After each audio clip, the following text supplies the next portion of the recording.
అయోధ్య శ్రీరాముడు జన్మించిన స్థలం ఈ అయోధ్యాపురి. శ్రీరాముడు 11,000 సంవత్సరాల పాటు పరిపాలించిన ఈ నగరం అయోధ్య నగరం.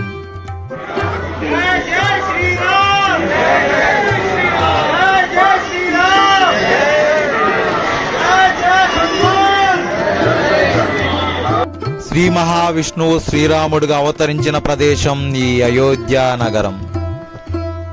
ఇదే దశరథ మహల్, శ్రీరాముడు పెరిగిన ప్రదేశం. సీతారాములు కళ్యాణం తర్వాత కలిసి నివసించిన కనక్ భవన్. దేవతలతో నిర్మించబడ్డ నగరం ఈ అయోధ్య నగరం. జై శ్రీరామ్. అందరూ ఎలా ఉన్నారు? అందరూ బాగున్నారు అనుకుంటున్నాను. ఈ రోజు ఈ వీడియోలో అయోధ్యకు సంబంధించిన పూర్తి ఇన్ఫర్మేషన్ అయితే ఇస్తాను. మన విజయవాడ కానీ తెలుగు రాష్ట్రాల నుంచి కానీ అయోధ్య ఎలా వెళ్ళాలి, అయోధ్యలో ఎక్కడ ఉండాలి, అయోధ్యలో చూడవలసిన ప్రదేశాలు, అయోధ్యలో బోటింగ్ అయిన దానికి సంబంధించిన వివరాలు, మొత్తం పూర్తి వివరాలు అన్ని ఈ వీడియోలో ఉంటాయి. వీడియో అయితే పూర్తిగా చూడండి. నచ్చితే మాత్రం తప్పకుండా ఒక లైక్ చేసి కొంచెం షేర్ చేయండి. అయోధ్య వెళ్ళే వాళ్ళకి చాలా యూజ్ అవుతుంది. ఓకేనా? ఇంకా వీడియోలోకి వెళ్ళిపోదాం. Let's go. మన విజయవాడ రైల్వే స్టేషన్ దగ్గరికి వచ్చేసాను. ఇంకా మన ట్రైన్ అయితే ఇప్పుడు స్టార్ట్ అయిపోతాం 15-20 minutes లో. ఇంకా లోపలికి వెళ్ళిపోదాం.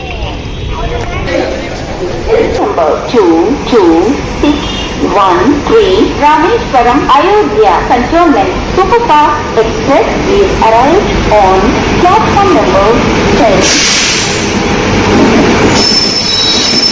ఈ ట్రైన్ రామేశ్వరం నుండి చెన్నై మీదుగా గూడూరు నుంచి విజయవాడ వచ్చి అలా వరంగల్ నుంచి అయితే వెళ్తుంది. ఈ మధ్యలో తెలుగు రాష్ట్రాల నుంచి ఎక్కడి నుంచి వచ్చే వాళ్ళైనా సరే ఆ స్టేషన్లో అయితే ఎక్కొచ్చు.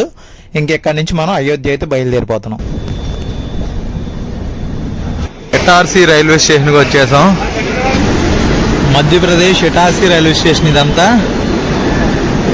ఆన్ టైంకి వచ్చింది. పర్ఫెక్ట్గా కరెక్ట్గా 12 అయింది. కరెక్ట్ టైంకి వచ్చింది. ప్రస్తుతానికి అయితే 12 పోగల్లా స్టార్ట్ అయిపోయింది. ఒక 10 నిమిషాలు పోకుండా ఆపేది ఇక్కడ. థర్డ్ డే టికెట్ మనకి విజయవాడ నుంచి డైరెక్ట్ అయోధ్యకి 1,950 రూపాయల టికెట్ ప్రెసెంట్ ప్రైస్ అయితే.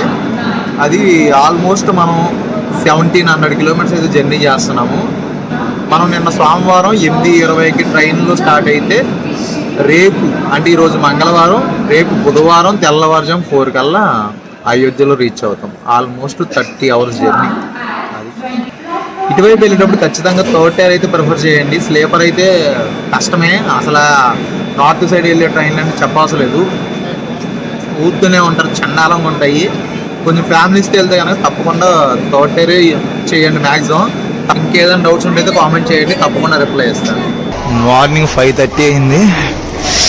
అయోధ్య ధామ్కి వచ్చేసాం.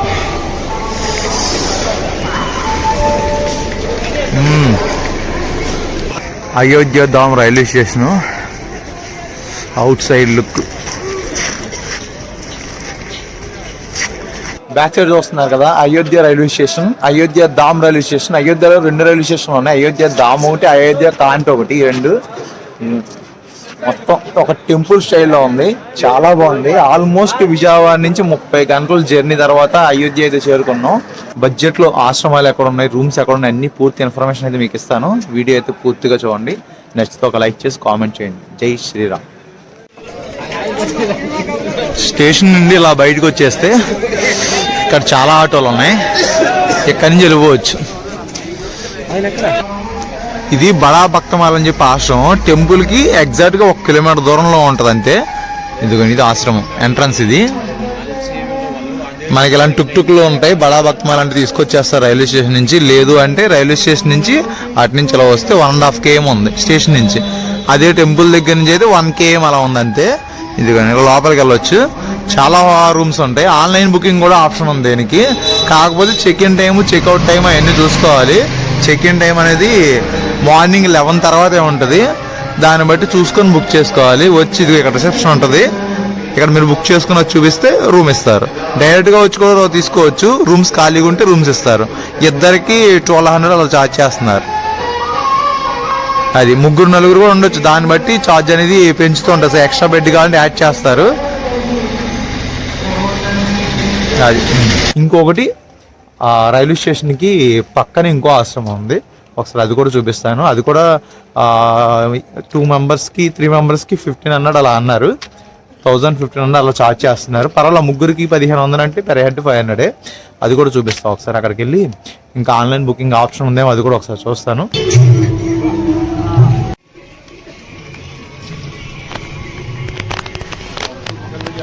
అదే అయోధ్యధామ్ రైల్వే స్టేషను. అక్కడి నుంచి ఇటు వచ్చేస్తే ఈ రోడ్డు మొత్తం ఏదైనా ఫుడ్కి సంబంధించిన కానీ ఏదైనా కావాలన్నా మొత్తం ఉంటాయి. ఏదైనా బట్టలు కావాలన్నా అన్ని రోడ్లు దొరుకుతాయి. ఇదిగా ముందుకు వెళ్తే ఇక్కడే 2-3 ఆశ్రమాలు ఉన్నాయి. ఒకసారి మీకు లోపలికి వెళ్ళి చూపిస్తాయి ఎంత ప్రైస్ అన్ని మొత్తం చెప్తాను. మనం రూమ్ తీసుకున్నది ఇదే శ్రీ రామ్ అతిథి నివాసం ఉంది కదా, అది పైన కాంటాక్ట్ నెంబర్ కూడా ఉంది. వాళ్ళ కాంటాక్ట్ నెంబర్ కింద డిస్క్రిప్షన్లో కూడా పెడతాను. ఒకసారి లోపలికి వెళ్ళి రూమ్ ఎలా ఉందో చూపిస్తా. ఇదిగోండి, ఈ పక్కనే ఇది ఒక ఆశ్రమం, ఇది ఒక ఆశ్రమం. దీంట్లో మన రూమ్ అయితే తీసుకున్నాము. ఒకసారి లోపలికి వెళ్ళి చూపిస్తా. ధర్మశాల రిసెప్షన్ కౌంటర్ ఇది. మన వాళ్ళు ఇక్కడ ఉన్నారు. విజిటింగ్ కార్డ్ కావాలంటే శ్రీ రామ్ అతిథి నివాస్ వాళ్ళ కాంటాక్ట్ నెంబర్ ఇక్కడ ఉంది. కాల్ చేసి కూడా బుక్ చేసుకోవచ్చు అంట. అలాగైతే ఇంగ్లీష్ రాదు భయ్యా, ఓన్లీ హిందీనే. దాన్ని బట్టి మీరు మేనేజ్ చేసుకోండి. ఇక్కడ డైరెక్ట్గా వచ్చిన రూమ్స్ ఉంటాయి. ఒకసారి లోపలికి వెళ్ళి చూపిస్తాను. మన రూమ్స్ ఇటువైపు, అది పైన కూడా ఉంది మొత్తం. 101 మనకు ఈ రూమ్ ఇచ్చారు. 101 ఇది రూమ్. ఏం లేదు, ఫ్యాను సింపుల్గా 1500 రూమ్ ఇది. వాష్రూమ్ కూడా పర్లా బాగానే ఉన్నాయి. అది ఇవన్నీ రూమ్సే, అవన్నీ మొత్తం రూమ్సే. పైన కూడా ఉన్నాయి. అదే ఏసీ రూమ్స్ ఉన్నాయంట పైన. ఏసీ రూమ్స్ అయితే 2000 అలా చెప్తున్నారు. అలాగే ఎక్కువ మంది గ్రూప్ ఆఫ్ పీపుల్ వస్తే 10 మెంబర్స్ అలా వస్తే వాళ్ళు కూడా పెద్ద రూమ్స్ ఉన్నాయంట. అవి కూడా 2000 అలా ఛార్జ్ చేస్తున్నారు. అంటే సీజన్ బట్టి రేట్లు చేంజ్ అయిపోతాయి. ఇప్పుడు ఒకలా ఉండవు కదా, దాన్ని బట్టి రేట్స్ చూసుకోవడమే. ఇవన్నీ రూమ్స్ అవే. రేట్స్ అనేది చేంజ్ అవుతూ ఉంటాయి ఎప్పటికప్పుడు సీజన్ బట్టి. ప్రస్తుతానికైతే 1500, ముగ్గురు కూడా ఉండొచ్చు అంట. అడ్జస్ట్ చేసుకుంటే చేసుకోమన్నారు. లేదు ఎక్స్ట్రా బెడ్ కావాలంటే 200 ఎక్స్ట్రా ఛార్జ్ చేస్తున్నారు. బెడ్ అండ్ హాట్ వాటర్ కూడా, ఎందుకంటే దీంట్లో హాట్ వాటర్ లేదు. 2000 రూమ్స్ ఉన్నాయి, అందులో అయితే హాట్ వాటర్ ఉందంట. అది కపుల్స్కే, ఇద్దరు కానీ ముగ్గురు కానీ అడ్జస్ట్ చేసుకుంటే ఒకే రూమ్లో అడ్జస్ట్ చేసుకోవచ్చు. ఇంకా అయోధ్యలో చూడవలసిన దేవాలయాలు అన్నీ చూసేద్దాం రండి. ఇది లతా మంగేష్కర్ సర్కిల్ అంటారు. లతా మంగేష్కర్ గారికి జ్ఞాపకార్థంగా ఈ సర్కిల్ అయితే ఏర్పాటు చేశారు. ఇటు నుంచి మనం అటు వెళ్ళిపోతే రామ జన్మభూమి 1.8 km దూరంలో ఉంటుంది. 1.5 km దూరంలో మనకి హనుమాన్ గరి ఉంటుంది. అక్కడి నుంచి కొంచెం ముందుకెళ్తే రామ జన్మభూమి మెయిన్ టెంపుల్. ఇటువైపు వెళ్ళిపోతే సర్యూ నది. సర్యూ నది బోటింగ్ చేయాలంటే ఇటువైపు సర్యూ నదికి వెళ్ళిపోవాలి. ఇంకా వీడియోలో 1 by 1 అన్ని వస్తూ ఉంటే నెక్స్ట్ హనుమాన్ గరికి వెళ్దాం. తప్పకుండా వీడియో పూర్తిగా చూడండి. మనం ఇప్పుడు హనుమాన్ గరి దగ్గరికి వచ్చేసాం. ఆల్మోస్ట్ లతా మంగేష్కర్ సర్కిల్ దగ్గర నుంచి ఇదిగో ఇక్కడ వరకు హనుమాన్ గరి వరకు 1.5 km దూరం ఉంటుంది. ఇక్కడ నుంచి మనం అటు వెళ్తే లెఫ్ట్కి వెళ్తేనేమో రామ జన్మభూమి మెయిన్ టెంపుల్కి వెళ్ళిపోతాం. ఇలా రైట్ సైడ్ వెళ్తే హనుమాన్ గరికి వెళ్తాం. మనం ఇప్పుడు హనుమాన్ గరికి వెళ్దాం. హనుమాన్ గరికి వెళ్ళేటప్పుడు స్ట్రీట్ చూడండి, చాలా బాగుంది కదా. అసలు మెయిన్ ఏంటంటే మనకి కాశీలో రోడ్స్ ఉంటాయి కదా, యాస్టీజ్ సేమ్ ఇలాగే ఉంటాయి. ఇలా ఉండి సైడ్ లైట్స్ ఏ ఉంటాయి. అలాగే అదే స్టైల్లో పెట్టారు మొత్తం. ఇది చూడండి, అటు షాపులు ఇటు షాపులు, ఒక డిఫరెంట్గా ఉంది ఈ రోడ్డు మొత్తం. చాలా బాగా డెవలప్ చేశారు. ఇక్కడ ఏంటంటే హనుమాన్ గరికి వెళ్ళేటప్పుడు చాలా మంది మనకి ఇక్కడ స్వీట్స్ కొనుక్కొని తీసుకెళ్తారు. వాళ్ళు దేవుడి దగ్గర పెట్టి మళ్ళీ మనకి ఇస్తారు. తప్పకుండా అది తీసుకెళ్ళండి, చాలా మంచిది. ఇదే హనుమాన్ గరి, హనుమంతుడి దేవాలయం. మీరు కనుక అయోధ్య వచ్చినప్పుడు ఫస్ట్ అయితే ఈ హనుమాన్ గరికి వెళ్ళి హనుమంతుడు దర్శనం చేసుకున్న తర్వాత అయితే మీరు నెక్స్ట్ శ్రీరామ జన్మభూమి శ్రీరాముడి దేవాలయానికి అయితే వెళ్ళండి. ఎందుకంటే హనుమంతుడిని అయోధ్య క్షేత్రపాలకుడు అని పిలుస్తారు. ఇది చరిత్ర. అందుకే మీరు తప్పకుండా ఫస్ట్ హనుమంతుని దర్శనం చేసుకున్న తర్వాత శ్రీరాముని దర్శనం చేసుకోండి, చాలా మంచిదంట. హనుమాన్ గారికి వెళ్ళేటప్పుడు ఇక్కడైతే స్వీట్స్ అయితే ఏం తీసుకెళ్ళండి. ఈ బాక్స్ అయితే 60 రూపీస్ అంట. ఇదైతే ఈ స్వీట్ అయితే 60 రూపీస్, ఇదైతే 120 రూపీస్ అంట. 250 grams. చిన్న బాక్సులు కూడా ఉంటాయి. అది చిన్న బాక్సులు ఉన్నాయి కదా, ఇదైతే 50 రూపాయలు అంట.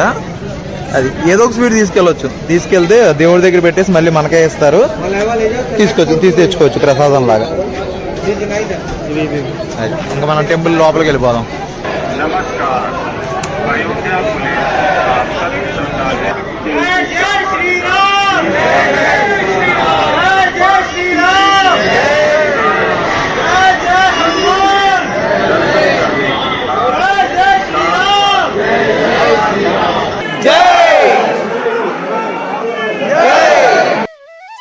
రామరావణ యుద్ధం ముగిసిన తర్వాత శ్రీరాముడు హనుమంతుడు అయోధ్య తిరిగి వచ్చిన తర్వాత హనుమంతుడు ఈ ప్రదేశంలో అయితే నివసించారని చెప్తున్నారు.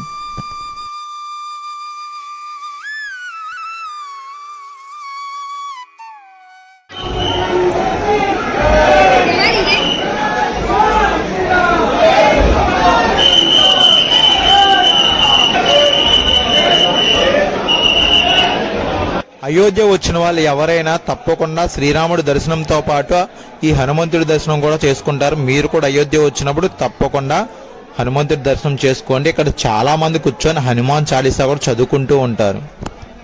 అక్కడ ఆర్ట్ చూడండి ఎంత బాగుందో, శ్రీరాముడు హనుమంతుడు కౌగులించుకుని ఉన్న ఫోటో అసలు చాలా బాగా వేశారు.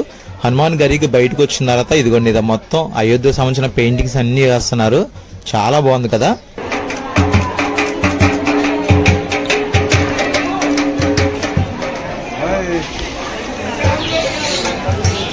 కోతులు మాత్రం బీభత్సంగా ఉన్నాయి. మీ చేతిలో కనుక స్వీట్ బాక్స్ అయ్యి ఉంటే లాక్కెళ్ళిపోతాయి, జాగ్రత్తగా పెట్టుకోండి.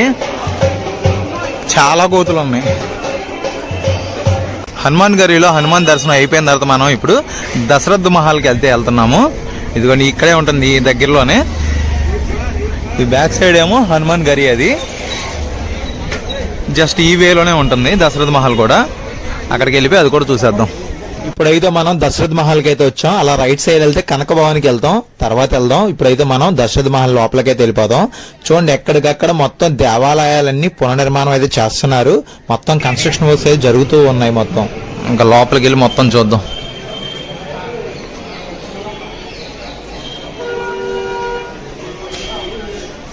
శ్రీరాముడు తండ్రి అయిన దశరథ మహారాజు నిజమైన రాజమందిరం ఇది. ఆయనకు గుర్తుగా ఈ రాజమహల్ అయితే ఏర్పాటు చేశారు. శ్రీరాముడు తన సోదరులతో తన బాల్యాన్ని యవ్వనాన్ని ఈ ప్రదేశంలోనే గడిపారట.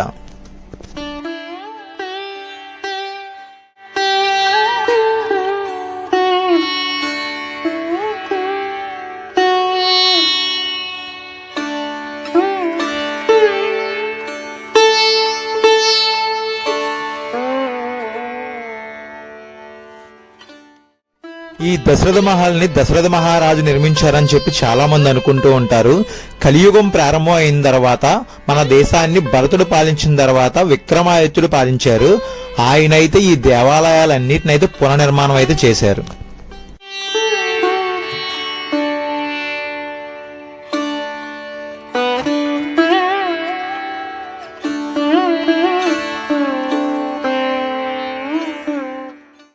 ఎంతో అద్భుతంగా ఉన్న ఈ దశరథ మహల్ అయితే చూశారు కదా. ఇక్కడ నుంచి మళ్ళీ మనకు దగ్గరలోనే కనక భవన్ ఉంటది, అక్కడ కూడా ఒకసారి వెళ్దాం. ఇప్పుడు మనం మీకు పక్కన కనిపిస్తున్నది రైట్ సైడ్ కనక భవన్ మెన్షన్ చేశారు, అటువైపు వెళ్దాం. దశరథ మహల్ చూసిన తర్వాత ఇప్పుడైతే కనక భవన్కి అయితే వెళ్తున్నాము. ఈ పక్కన దాని పక్కన రోడ్లోనే ఉంది కనక భవన్. అక్కడికి వెళ్ళి దాని గురించి కూడా పూర్తి వివరాలు చెప్తాను, వీడియో పూర్తిగా చూడండి. ఇదేదో కందమూల ఫల్ అంట, ఇలాంటిది ఒకటి 10 రూపీస్. ఇది టేస్ట్ అయితే బాగుంది. మన కొబ్బరి మువ్వ ఉంటుంది కదా, కొబ్బరిలో మువ్వ తీస్తారు, సేమ్ అలాగే ఉంది టేస్ట్ అయితే. Okay bye bye bye.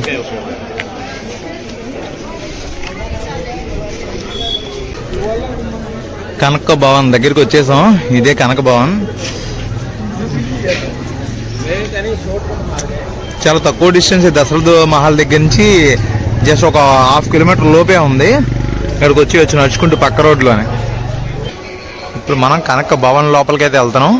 లోపలికి వెళ్ళి దీనికి సంబంధించిన పూర్తి హిస్టరీ అయితే చెప్తాను ఒకసారి. కనక భవన్ చూడండి ఎంత అద్భుతంగా ఉందో. కనక భవన్ అంటే బంగారు భవనం, అలాగే దీన్ని గోల్డెన్ ప్యాలెస్ అని కూడా పిలుస్తారు. కనక భవన్ అసలు అవుట్ సైడ్ లుక్ చాలా బాగుంది కదా. చాలా బాగా అయితే దీన్ని పునర్నిర్మాణం అయితే చేశారు. అంటే రామాయణం అనేది చాలా వేల సంవత్సరాల క్రితం నాడు కదా, అప్పటి నుంచి ఇప్పటి వరకు చాలా మంది రాజులు దీన్ని అయితే పునర్నిర్మాణం చేస్తూ అయితే వచ్చారు.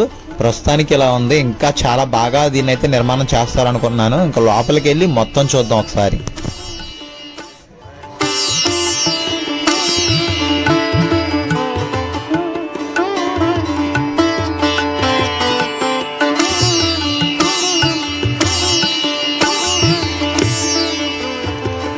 సీతారాములు సతీ సమేతంగా అయోధ్య వచ్చిన తర్వాత కైకేయి సీతమ్మ తల్లికి ఈ భవనాన్ని అయితే బహుమతిగా ఇచ్చిందంట.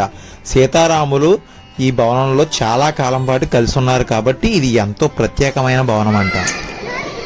లోపల సీతారాముల విగ్రహాలకి బంగారు కిరీటాలు ఉంటాయి, అందుకే దీన్ని కనక భవన్ అని పిలుస్తారు. లోపల చూడండి ఎంత బాగుందో. ఎప్పటికప్పుడు దీన్ని ఏంటంటే రీమోడలింగ్ చేస్తూ మొత్తం కొత్తగా అయితే ఉండేలా చూసుకుంటున్నట్టున్నారు. చాలా బాగుంది కదా, అసలు కొత్త భవనంలా ఉంది మొత్తం.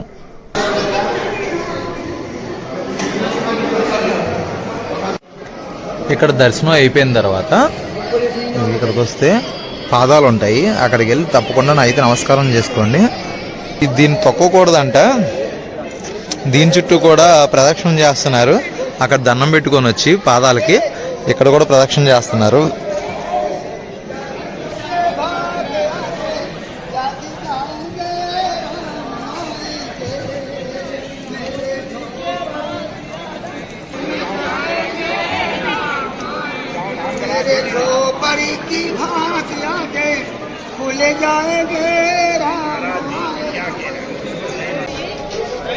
Bye bye Kanak Bhavan.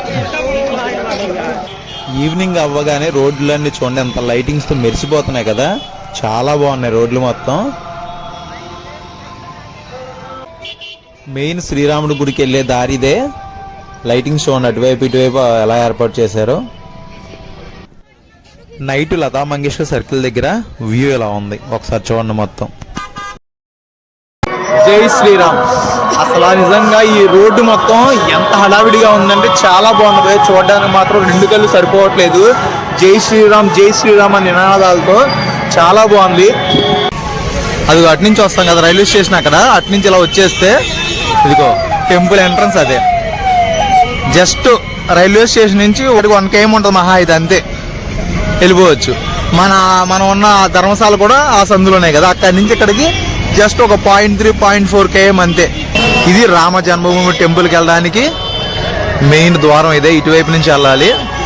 ఇది అందరూ వెళ్తున్నారు కదా లోపల టెంపుల్ లోపలికి. ఇక్కడ నుంచి ఒక ఆల్మోస్ట్ ఒక 0.5, 0.6 అలా ఉంటుంది. ఒక 1/2 km ఈజీగా ఉంటుంది, నడుచుకుంటూ వెళ్ళాల్సిందే. ఇక్కడ నుంచి అయితే మనం ఆ స్వామివారి దర్శనం అయితే చేసుకున్నాం. నడండి.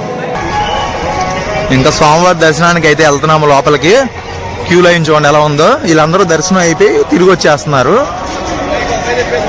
మెయిన్ రోడ్ నుంచి కొంచెం దూరం నడుచుకొని వచ్చిన తర్వాత ఇక్కడ బ్యాగేజ్ చెక్కింగ్ ఉంటుంది. ఇక్కడ చెక్ చేసుకొని లోపలికి అయితే వెళ్ళాలి. ఇదంతా చెక్కింగ్ కౌంటరు. బ్యాగులు అయ్యాని ఉంటే కనుక అక్కడ బ్యాగులు చెక్ చేస్తున్నారు. లోపలికైతే మీరు అగ్గిపేటలు, పాన్ బొరగా ఇవి వేసుకొస్తారు కదా చాలా మంది, అవన్నీ అక్కడ తీసేసి బయటపడేస్తారు అంతే. ఇంకెక్కడికి వచ్చిన తర్వాత ఇదిగోండి అక్కడ మీ బ్యాగులు కానీ ఫోన్లు కానీ ఏదైనా అక్కడ డిపాజిట్ చేయాలి. అక్కడి నుంచి మనం దర్శనానికి అయితే వెళ్ళాలి. ఇవన్నీ డిపాజిట్ కౌంటర్. ఫోన్లు కానీ బ్యాగులు కానీ ఇక్కడ డిపాజిట్ చేసి మందిర్ కా మార్గ్ అటువైపు వెళ్ళిపోవాలి. లోపలికైతే ఎటువంటి ఫోన్స్ అయితే అలౌ చేయట్లేదు. ఫస్ట్ డే అయితే చాలా మంది ఫోన్స్ అయితే అలౌ చేశారు. దాంట్లో ఒక చిన్న క్లిప్ అయితే లోపల మీకు ఎలా ఉంటుందని చూపిస్తున్నాను. ఎన్నో సంవత్సరాల కళ ఈ రామ మందిర నిర్మాణం ఎన్నాళ్ళకైతే నెరవేరింది. ఆ కళ అయితే ఎంత అద్భుతంగా నిర్మించారో చూడండి ఆ రామ మందిరాన్ని. చాలా బాగుంది కదా. ఈ బాలరాముడి దర్శనం చేసుకోవడం మహాభాగ్యం. శ్రీరాముడు నడిచిన నేల ఇదంతా. ఎంత అద్భుతంగా ఉందంటే అసలు రెండు కళ్ళు సరిపోవట్లేదు. అదిగోండి బాలరాముడి దర్శనం అయితే చేసుకోండి. జై శ్రీరామ్ జై శ్రీరామ్. దర్శనం అయితే చాలా బాగా జరిగింది. ఒక్కసారి మొత్తం టెంపుల్ చూడండి ఎంత బాగుందో. మనకి తిరుపతిలో ఉన్నట్టే స్వామివారిని అయితే కొంచెం దూరం నుంచి అయితే దర్శనం చేపిస్తున్నారు. మనం దగ్గరికి అయితే వెళ్ళలేము. ఆ బాలరాముని దర్శనం చేసుకోవడం మహాభాగ్యం. మనకు దర్శనం అయిపోయిన తర్వాత మనం డిపాజిట్ చేసిన ఫోన్ అవి ఉంటాయి కదా, ఇక్కడికి వచ్చి తీసుకోవాలి. మనకు ఒక స్లిప్ ఇస్తారు, అలాగే మనకు ఒక కీ కూడా ఇస్తారు.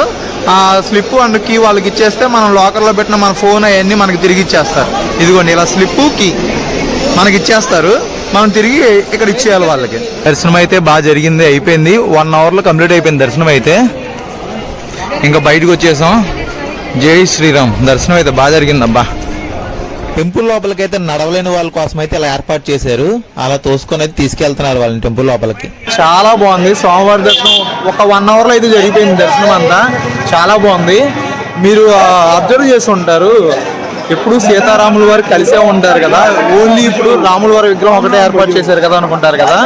ఇదేంటంటే రాముడు జన్మభూమి, జన్మస్థలం కాబట్టి శ్రీరాముల్ని, రాముల వారిని ఒక్కటే పెట్టారు. టెంపుల్ ఇంకా డెవలప్ అవ్వలేదు, ఇంకా కొంచెం కన్స్ట్రక్షన్ చేస్తున్నారు. పైన అంట 2nd floor లో సీతారాముల వారు కలిసి ఉన్న విగ్రహాన్ని అయితే ఏర్పాటు చేస్తారంట. కింద మాత్రం బాలరాముడు విగ్రహం చాలా పెద్దది ఉంది కదా, అసలైన విగ్రహం. నేను లాస్ట్ 5 years బ్యాక్ ఒకసారి వచ్చాను ఇక్కడికి. మెయిన్ విగ్రహం ఏంటంటే చిన్న విగ్రహం, అది చిన్న విగ్రహం ఉంటుంది. అది ఏంటంటే ఇప్పుడు రాముల వారి విగ్రహం ఉంది కదా, దాని కాళ్ళ దగ్గర అంటే కింద పక్కన పెట్టారు చిన్న విగ్రహం. తప్పకుండా ఆ విగ్రహాన్ని దర్శనం చేసుకోండి, అది మెయిన్ అసలైన విగ్రహం. ఇది అంటే ఇప్పుడు ఏర్పాటు చేసింది పెద్ద విగ్రహం. అది ప్రతి షాప్కి చూడండి ఎలా బోర్డ్స్ ఉన్నాయో, ఒకటే స్టైల్లో షాప్ అదే లెవెల్లో ఉంది, ఒకటే రకంగా బోర్డ్స్ పెట్టారు. అబ్జర్వ్ చేస్తే ఎలా ఉన్నాయి చూడండి ఒకసారి.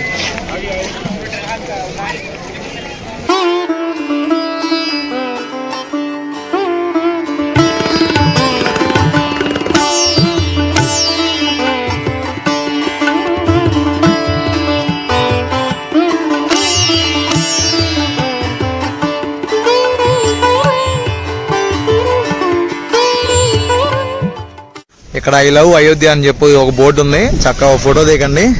ఎదురుగా సరియు నది, బోటింగ్ పాయింట్కి వెళ్తున్నాయి. ఇప్పుడు అది బోటింగ్ చేస్తున్నారు చూడండి, అదిగా బోట్ వెళ్తుంది.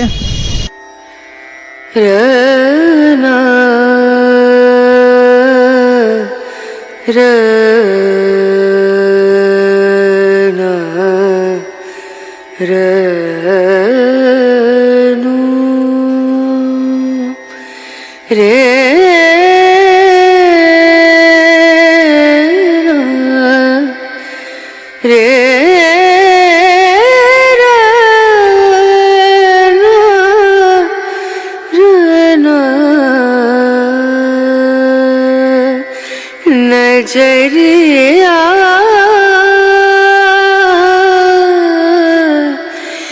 लागे नहीं कहीं ओ. ఎన్ని షేరింగ్ బోట్లు చాలా ఉన్నాయి. ఏదో ఒక బోట్ ఎక్కేద్దాం. ఏది మన బోట్ ఇదేనా? ఓకే,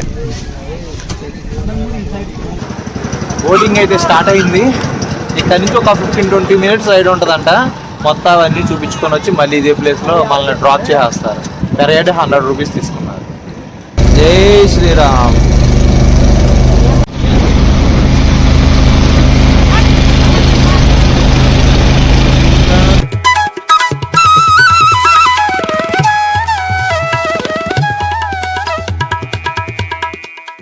ఫైనల్ గా అయితే బోటింగ్ అయిపోయింది. ఒక 15-20 minutes రైడ్ అయితే మొత్తం. చాలా బాగుందబ్బా ఈ సరియు నదిలో ప్రయాణం. సరియు నది తీరాన నయాఘాట్ లో నైట్ అయితే హారతి ఇస్తారు. ఈవినింగ్ 7 ఆ టైంలో అయితే హారతి స్టార్ట్ అవుతుంది. ఆ టైంలో మీరైతే తప్పకుండా రండి. హారతం అయితే దగ్గరుండి చూడండి.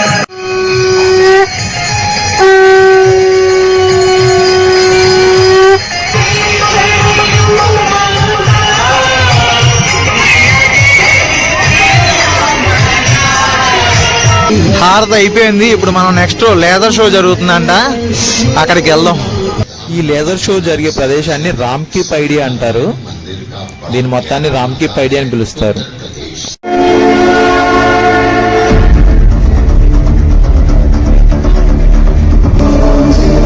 ఈ అయోధ్య యాత్ర అయితే మనం 5000 రూపీస్ లో కంప్లీట్ చేయొచ్చు.